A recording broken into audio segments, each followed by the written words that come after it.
கண்மணி பாப்பா பார்த்தீங்களா எப்படி இருக்காங்கன்ட்டு. பாப்பா வந்து ஃபுல் டே தூக்கம்தான். ஆனால் சவுண்டு விட்டோன்னு பாப்பா வெளியில் கொண்டு விட்டுருவேன்.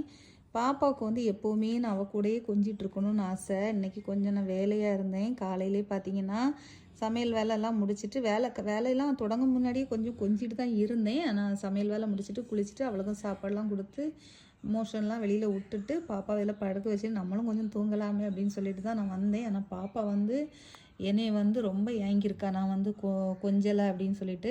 அதனால் இப்போ இவ்வளோ நேரம் அவளை மடியில் தூக்கி கொஞ்சிட்டு அப்புறம் வந்து பழையபடியும் இதில் படுக்க வச்சுருக்கேன்.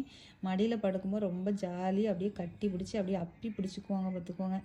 ஏன்னா தாய் பாசத்தை ஏங்குறாங்கன்னு நல்லா தெரியுது. அது உள்ளுக்குள்ளே என்ன நல்லா தேடுறாங்கன்னு மட்டும் நல்லா தெரியுது பார்த்துக்கோங்க.